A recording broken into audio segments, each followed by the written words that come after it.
शिखरपुर नामक एक गांव में भूषण अपनी बीवी फाल्गुनी और दो छोटे बेटे बेटी राधा और राजू के साथ रहा करता था। भूषण अपने खेत में सब्जियां उगाता था और उन्हें बाजार में जाकर बेचा करता था। सब्जी ले लो। सब्जी ताजा ताजा हरी भरी सब्जी। सब्जी ले लो सब्जी। अरे भाई साहब, मुझे 2 किलो भिंडी और टमाटर दे दो।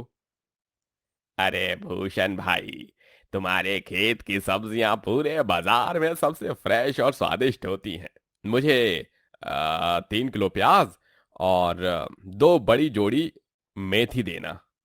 और साथ ही 20 रुपए का थोड़ा पुदीना भी डाल देना। जी, शुक्रिया। मैं अभी आपकी सब्जियां पैक कर देता हूँ।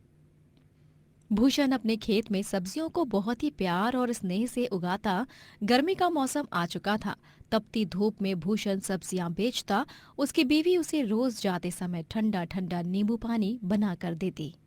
जल्दी करो फाल्गुनी, मुझे देरी हो रही है बाबा। ये लीजिए, वो पड़ोस वाली लतिका जी है ना, उनके यहाँ फ्रिज से बर्फ लेने गई थी। वो इतनी अमीर है, लेकिन उनमें रत्ती भर का घमंड नहीं है। उनके घर गई तभी ऐसे लगा जैसे रेगिस्तान से हिमाचल की पहाड़ियों में चली गई।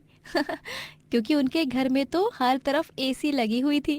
काश हमारे पास भी एसी होता। दिन में सपने मत देखो। और जल्दी से ये नींबू पानी का गिलास मुझे पकड़ा दो, ताकि मैं इसे पीकर सब्जी बेचने के लिए निकलूं। एक तो पहले ही सूरज सर पर चढ़ चुका है और आज बहुत लेट भी हो गया है। भूषण ठंडा ठंडा नींबू पानी पीता है और वो सब्जी बेचने निकल पड़ता है।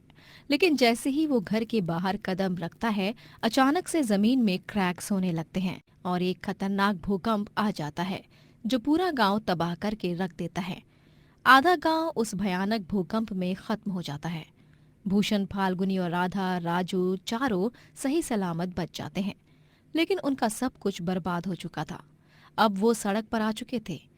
भीषण गर्मी में वो चारों यहाँ से वहां नंगे पांव भटकते फिरते हैं।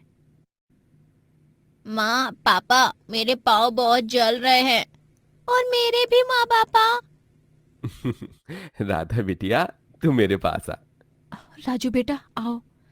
भूषण राधा को अपनी गोदी में उठाकर चलता है और फाल्गुनी राजू को अपनी गोदी में उठाकर चलती है।